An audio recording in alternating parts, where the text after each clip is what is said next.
Hello. Tässä on Musta Barbari mun vieressä Chris Jusu. Hei, what's up? Niin hei, mä haluan kertoa teille yhden tarinan. Se on mun tarina mun äidistä. Silloin oli tapan, kun mä olin junnu, kun mä olin pikkupoika. Silloin oli tapan pitää grillibileitä joka viikonloppu. Mennään tonne vasemmalle. Joka viikonloppu. Sitten mä muistan siellä grillibileissä, siellä oli aina tuntemattomia. Mä en tuntenut ketään. Oli sellaisia vakiokasvoja, jotka tuli syömään sitä makkaraa, ilmasta kanaa. Sitten oli riisiä, afrikkalaisen mausteen. Tiedätkö, kuin hyvä se on? Kerro jos. Joo, todellakin semmoista sikana. Todellakin jos.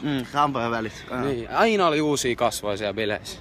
Se oli ihan, tiedätkö, mun piti vaan koko ajan tuosta. Mä en edes muista niiden ihmisen nimiä. Mutta se oli siisti, se oli tosi makeet. Meillä oli tosi hauskaa. Kerro jos. Joo, 50 eri Muhammedia. Joo, se on muhiksi, siellä oli, tiedätkö, Pekkoja, siellä oli... Joo, Timoa. Timoa ja tällaista. Ota mun tippupaita. Mut anyways, niin mitä tähän hommaan tulee, niin Suomi voisi olla vähän niinku mun äidin grillibileet. Kerro niille. Kaikki on tervetulleet. Siksi me sanotaan pakolaisille tervetuloa. Välkommen.